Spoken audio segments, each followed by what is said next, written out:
Hey folks, welcome to episode 30, part 1 of the Christie Hand Knitting podcast. I'm your host Eva and I'm coming to you from my home in Perth, Scotland. If you're a regular viewer, then you will notice that my schedule's been totally off recently. I'm not going to apologise for that. This is something that I just do for fun really, and life has been getting in the way. This is the busiest time of the year in my life. I've had so much going on work-wise, and Josh and I are still trying to get our house into shape, and we're trying to get a lot of that done before Christmas, so it's just trying to find the time to kind of balance everything out. It's also been really difficult to try and get to record with actual natural daylight happening. It's proving near impossible at the moment. We've got a very, very small window of maybe 1 or 2 hours a day, and depending on what the weather's doing, that day could be a complete write-off for recording anyway. So what I'm going to be doing is I'm going to put episode 30 into 2 halves, so part 1 and part 2. Normally when I have to do this sort of format for whatever reason, in part 1 you'll get all the fun knitting stuff, any sort of rehome yarns, all that jazz. And then in part 2 you'll kind of get a rundown of, you know, other sort of cultural pursuits and such, the sort of stuff that I cover in my podcast anyway. The weather's been, well, not the weather is so cold today. It is really quite bitter. I'm finding it difficult to keep warm today, so that's not great. But it is quite cloudy and dark outside, so even though it's only about 3 o'clock in the afternoon, I've had to kind of draw the curtains, kind of keep the heat in a wee bit. And even if the curtains are open, there isn't enough sort of natural daylight to be able to properly record anyway. So what I'm going to do today, rather than put the podcast off recording again, which is what's been happening quite a lot recently, I am going to do the bit here where I'm just going to give you a bit of a life update on what's been going on. Some of it's knitting related and some of it isn't so much. And then I'll be talking about all the other cultural sort of stuff like reading the books and what I've been watching and all that. So if you are a returning viewer, well, thank you for coming back and spending a bit of time with me. And if this is you just checking me out for the first time or whatever, I hope you enjoy it. Please give the like button some love and consider hitting subscribe if you'd like to see me again. But obviously be aware that this isn't my normal format. So first up, really major news, which if you follow my Facebook page you will be aware of, but I met Basil Brush. Which was so much fun. If you live in the UK and you're of a certain age, you will know exactly who I'm talking about. Although I'm saying of a certain age, he has been going, I think this might be Basil Brush's 4th generation, a bit like a doctor now. But yeah, he is a puppet who is a fox, and he has had various companions over the years, and his current companion is a lovely guy called Mr. Stephen. Now Mr. Stephen isn't Mr. Stephen's real name, but I will keep that personal and private just to maintain the air of mystery. But Basil Brush was taking part on the Christmas light switch on, and if you do subscribe to my channel and if you watch the Eva Unravelled videos that I sometimes put up, you will have seen part of Basil Brush's show for when he came to Perth. I didn't record all of it. It was hilarious. It did seem that sort of all generations were just howling with laughter, and I kid you not, I had tears streaming down my face because he was just so funny. It's just sort of good old-fashioned sort of innocent humour, really. And kids loved it, and some of the jokes and music and things are being brought really up to date. I had been kind of given 48 hours notice or so that I might get the chance to do a bit of a PR stunt. I pulled an all-nighter, and because I was meeting friends in Edinburgh the following day, and then on the Saturday I was lucky that not only, which was the original sort of indication I'd had, was I could pass it to a PR team to take a photograph of a scarf that I'd made for Basil out of acrylic scraps and such, but I got word that I would be able to have a photograph done with him. And it turned out to be even better than that. So on my personal Facebook page at the minute, it's just a photo of me and Basil together, and we're both wearing knitted scarves that I have made. Basil has been tweeting on his Twitter account about how wonderful it was to meet me, how much he loves his scarf. He was recorded by the wonderful Small City Big Personality team, who have an online magazine for Perth and Perthshire, and they talk about all the amazing good news and great things that are happening here. And the fantastic team behind it, Nikki and Rona and Holly, they're all absolute sweethearts of women. Rona was interviewing Basil for one of their features, and she was having a little video done with him, and he did just happen kind of add at the end, after he'd done his sunbit and everything, about, you know, and thank you to Eva for my lovely scarf. And I was just oh, I was so overwhelmed by it, and how well it was received, and it was wonderful to know and to have. So I might actually just have a check here. I don't think you'll be able to see it terribly well with all the kind of the faded lighting, and I've just been rabbiting on. I didn't think maybe it might be something that I could show you on my tablet anyway. So I won't show you the actual sort of Twitter feed that went up, but this is the picture of me and Basil.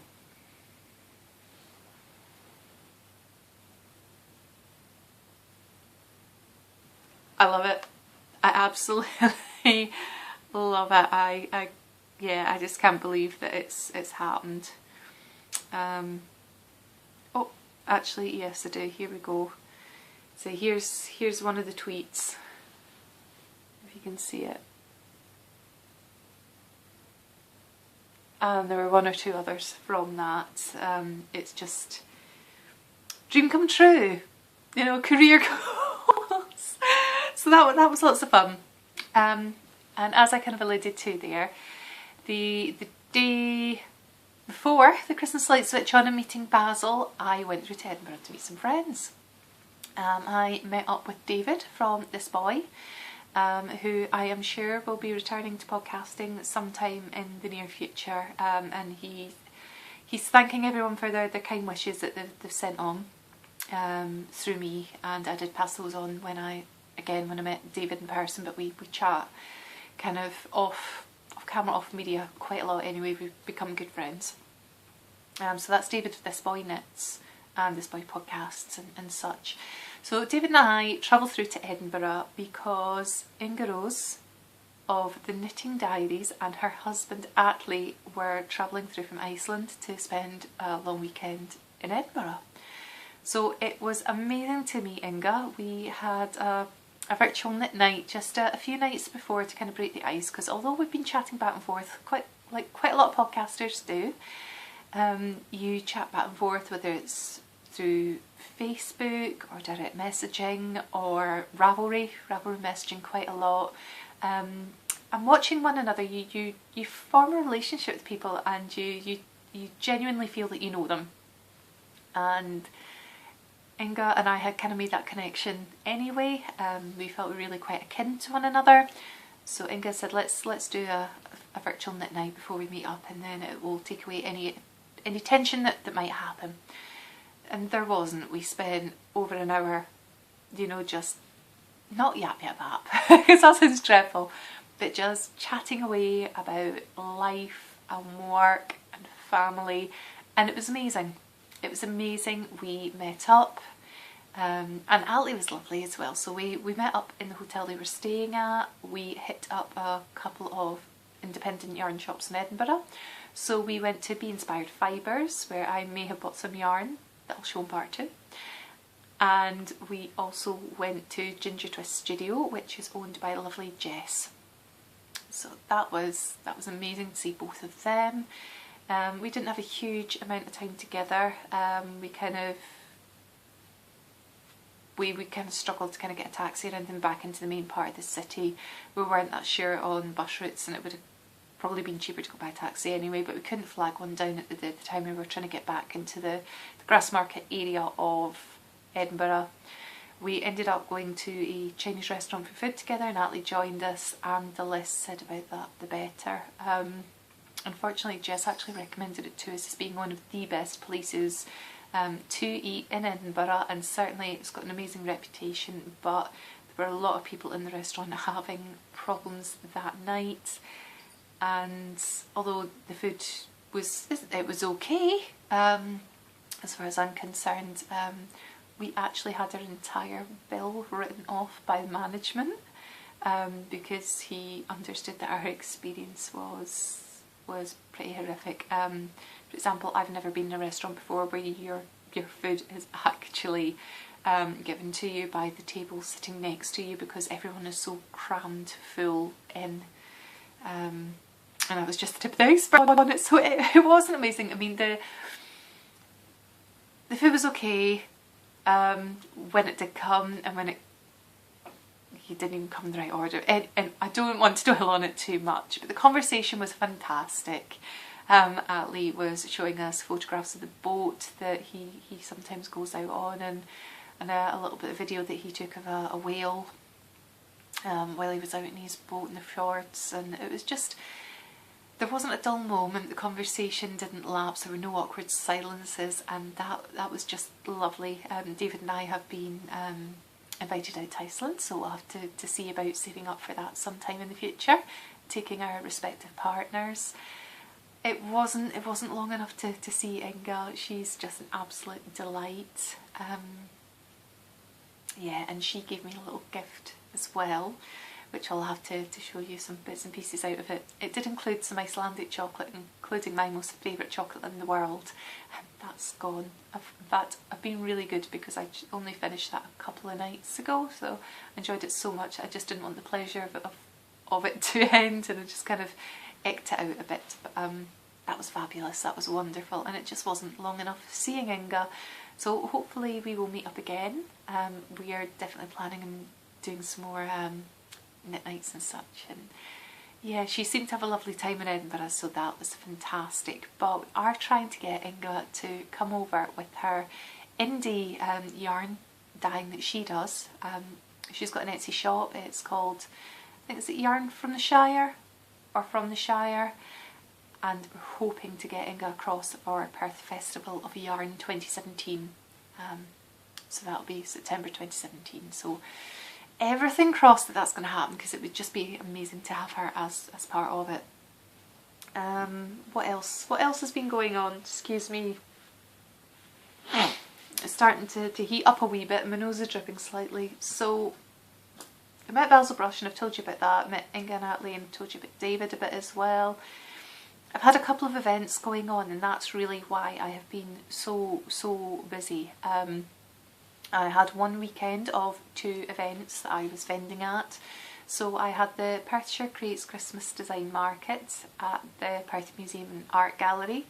That was on the 25th of November, and it was busy. It was a very busy day. Josh came to visit me with lunch and coffee to sustain me, and that was fab. It's the 3rd year running that I have done that market, and I am very selective about what events I do.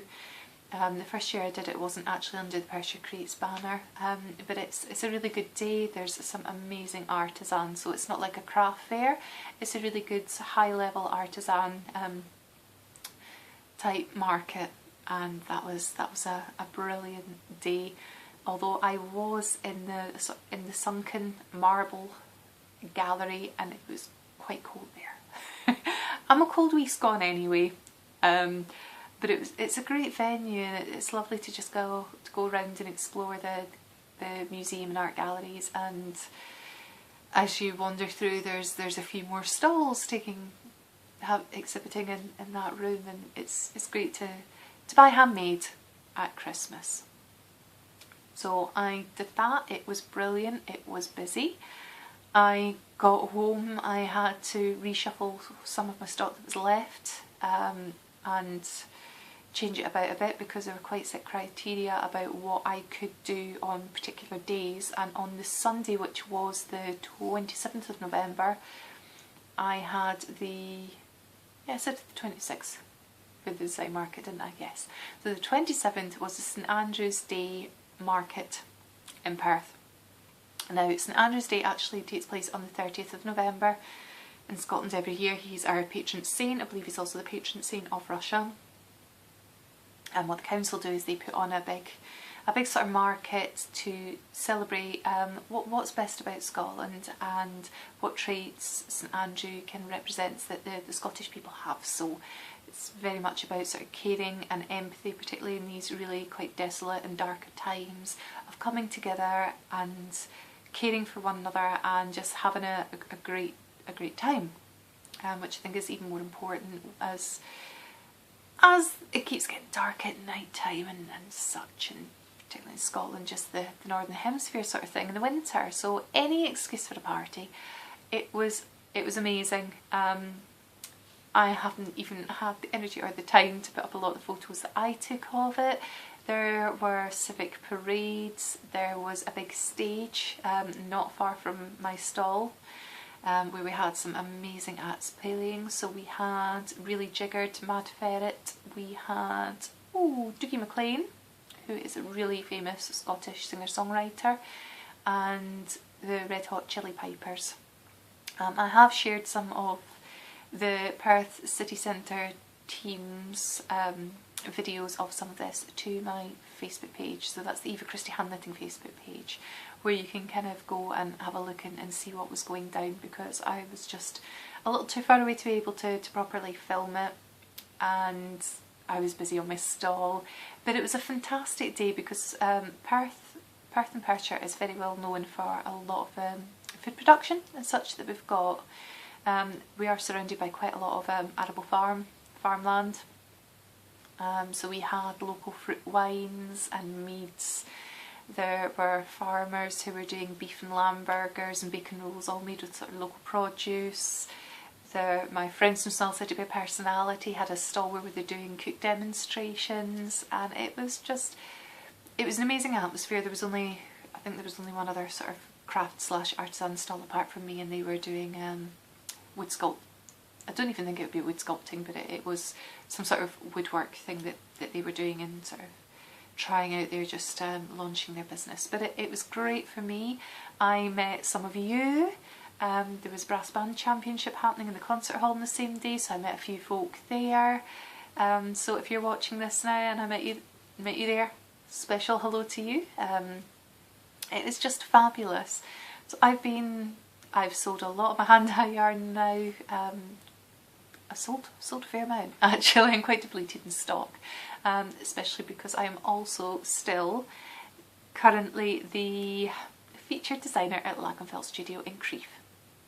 And I've come back from a fantastic meeting this morning as well, and I'm now delighted to share with you that some of my items will be stocked in the Perth Museum and Art Gallery shop over Christmas time. So if you are local or coming to the area and you want to get your mitts on some of my hand knits or my knitting pattern design kits that come with the yarn to make certain items, or you want some of my hand dyed yarn, which is under my Melted Moglet Dye Works label, go to the Museum and Art Gallery. So that was amazing, and that's given me quite a lift today, because I have been in a bit of a flare-up situation after those events with my ME and with my fibromyalgia and everything, and I've mentioned before that I really struggle with Raynaud's phenomena in the winter anyway, and I am struggling to keep warm. So it's all been quite tiring and taxing, and we're still trying to get everything sorted here with the house. So I've managed to get bits of work done in the studio, which is fabulous, and I've got new shelving units up now, and I've painted all the lining paper, so I just need to get the carpet sorted in there, and that's probably January before that's going to happen now. And we've been working on my nephew's room as well, so Josh has been helping in that one, sweetheart as he is. And I think it's important as well with him being his nephew, and with Josh being his only male role model in life. So we've got there's been emulsion on the ceiling, he's done all the skirting, he's done 2 coats of both, and we've got the paint ready to go for the feature on the others. and the carpet should be laid on the 17th of December. So we should have Theo's room ready for Christmas, and that'll be amazing. Theo's only 6. He's not actually, he's older than 6.5 now. He'll be 7 in January, so he's really excited about having his own room with us. So that's great. Getting away from all the chatty update stuff now, I'm going to talk a bit about what I've been reading. Excuse me, I normally come off camera if I need to blow my nose or whatever, but I can't kind of get out from the setup that I'm recording at the minute, so excuse me for that. So first up, I have now finished Jenny Eclair, Life, Death and Vanilla Slices. This was a really good escapist read. I devoured it pretty quickly. Some of it seems really implausible, but it's fiction. I love Jenny Eclair's sense of humour, and there's masses and masses of that throughout this novel. So if you want a bit of escapism, this is one that you might want to consider reading. I have almost finished reading Les Mis, folks. I have 20 pages to go. 20 pages to go until Les Mis is finished. I can't wait. It's been quite a slog. There was one section at it and I couldn't believe it. It's like 15 pages on the underground sewerage system in Paris. I understand that it might be essential to part of the plot development within the novel, but I don't think you need 15 pages worth. In two ways. First of all, this novel reminds me very much of Moby Dick, and the amount of just sheer volume of information regarding also the whaling techniques and other stuff from that that makes up a big portion of that novel. Sorry, I'm not being that eloquent at the moment. And on the other hand, this reminds me very much of the novels of Emile Zola, which I think I might have mentioned to you before, in particular The Germinal. There's sections of it. It's really quite a dour book, and there's moments of, like I said before, of absolute beauty and eloquence and such, and then there's others and it just feels like, will this never end? Can we just move it on a bit? But it is what it is, and it's a classic novel, and I only have 20 pages to go, so I will have this finished before I do my next full proper podcast in episode 31. I will. And I've picked up another novel for a bit more relief. This is volume 1 of Jonathan Strange and Mr. Norrell, which I've never read before. I misunderstood this being on Netflix from listening to Gabby from Once Upon a Corgi. When she said it was on Netflix, I thought, oh, that'd be something really good to kind of have on in the background while I'm knitting all my socks and all my other bits and pieces. But I need to finish reading the novels first because I've had them on my bookshelf for goodness knows how many years. I've got them in a lovely boxed set. So I picked up a copy and I started reading away, and then I was speaking to Josh about it the other night. We were sort of thinking about what might be quite nice to just kind of snuggle up and watch together on Netflix over the winter. And he went, no, it's not on Netflix either. And I went, I bet it's the American one, isn't it? And he went, I don't know. Yeah, it is. So on the plus side, hopefully it'll come to UK Netflix in 2017. So yeah, but this is all right at the minute. So volume 1, in which the request of Mr. Norrell received. Shall I just start again on that? In which the reclusive Mr. Norrell revives practical magic with a dazzling display and makes a clever demand. Norrell travels to London to place his genius before the government and becomes a celebrity, much to his disgust. Vincillus recites his mysterious prophecy to a reluctant audience. A young lady is brought back from the dead but loses something along the way. Stephen Black sees a door where no door ought to be and meets a gentleman with thistledown hair. And we are introduced to Norrell's talented rival, Jonathan Strange. And what I really, really love about this novel is some of the totally random names for the characters, like Dr. Foxcastle. I think that would be the most amazing name for a cat. Dr. Foxcastle. And then there's Meadowlace, who's supposed to be like a spirit guide, and all sorts of random names. Not even proper the old English names or whatever, they're just totally random, but I love them, and I keep thinking, ooh, that would make a great name for a cat, or a yarn colourway or something. So I'll keep you up to date on what's happening with that. So just to kind of round off, I'll talk a bit about what I've been watching, because there's some quality drama on the TV at the moment.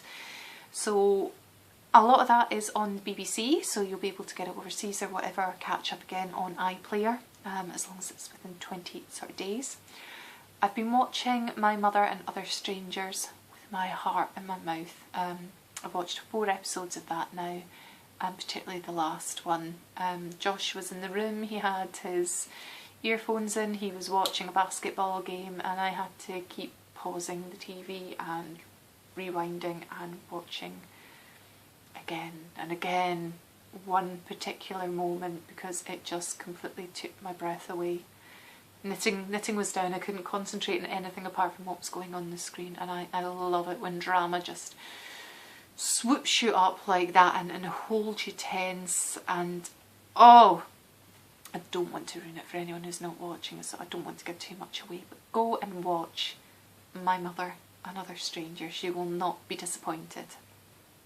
It's set in World War time in Northern Ireland, with an English woman who's married an Irishman and is raising her family, and there's American era men and women over, and the mix of it all.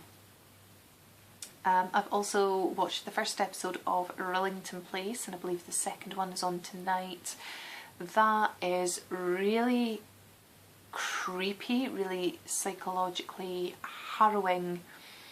It's the story of, I want to say it's Reginald John Christie, although I might have just got the name wrong there.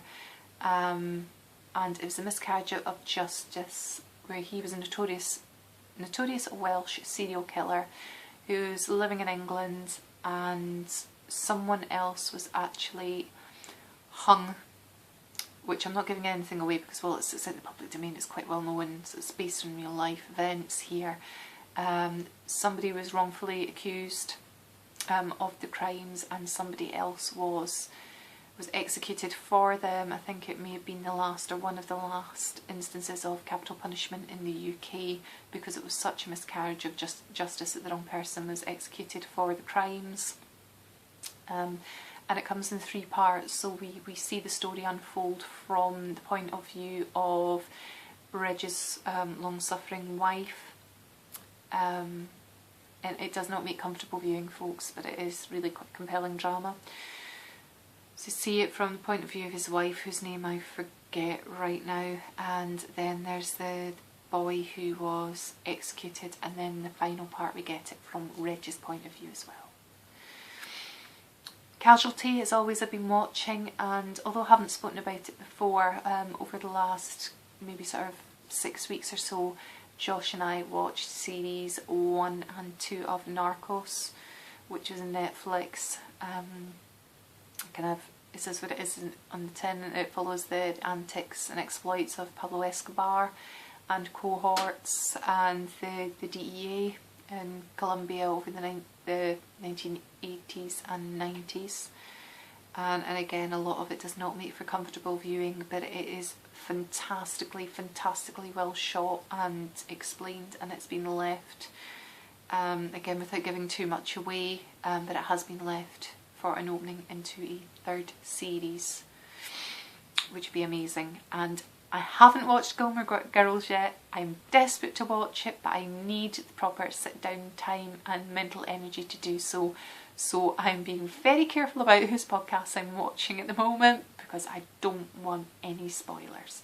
I have seen some amazing knitwear coming through. I believe one of the UK yarn brands, and again the name's escaping me at the moment, which is not good. But they're based in Cumbria, so the Lake District in the UK. Their yarn has been used by designers who work for the show to do some of their knits. Some of the knits for Paris and Rory, and I think that's an amazing coup. I'm just wondering if I can kind of bring those details up just now. Possibly not actually. Just have a quick look. No, because my Twitter is being really funny now and kind of skipping between the business one and the personal one and all sorts. Just all of a sudden it's gone to the Perth Festival of Yarn. I can't get it back. Anyway, these things happen. But yeah, it's brilliant. Absolutely brilliant for all concerned. So I'll try and get this uploaded tonight. I should have said that it is... What day is it? I'm saying it's episode 30 part 1. I've not told you what day it is. It's Tuesday the 6th of December. There won't be any Vlogmas from me because 1, I don't have time, and 2, although it's a very joyful time of year for some, it's also a very depressing and difficult time for probably just as many people, including people very close to me. So I don't want to compound all that festivity and isn't everything awesome, because quite frankly it's not. But I'll send you lots of love and lots of happiness, and hopefully get part 2 recorded tomorrow and up again as well. Bye bye for now.